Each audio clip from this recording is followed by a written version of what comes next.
अच्छा, मनी की रिपोर्ट को जो है वो ठीक करना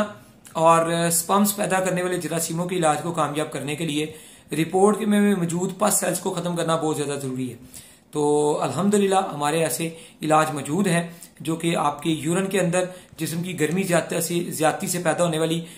इस पस सेल्स की मर्ज को, इस पस सेल्स के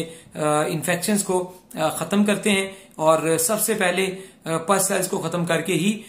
यूरिन मनी की जो रिपोर्ट है इसको 100% कामयाब किया जा सकता है। और इसके अलावा जो अपना मनी की रिपोर्ट है, ये इसका इलाज जो है रिपोर्ट करवाने के बाद ही मुमकिन होता है, क्योंकि उससे ही आपको बेहतरीन अंदाजा होता है कि इंसानी जिस्म के जो जरासीम है वो अंदर से जुड़े हुए ज्यादा हैं, कमजोर ज्यादा हैं और मोटे ज्यादा हैं और सुस्त ज्यादा हैं या मुर्दा ज्यादा हैं, उसकी कंडीशन या टोटल कम है। इन सारी कंडीशंस को रिपोर्ट के अंदर ही जांचा जा सकता है और इसकी रिपोर्ट करवा के इलाज शुरू करें। दवाई खाने के 1 महीने बाद दोबारा रिपोर्ट करवाएं, रिजल्ट्स को देखें और पस सेल्स को खत्म करना सबसे पहले और जरूरी है और फिर ही ये इलाज कामयाब होता है।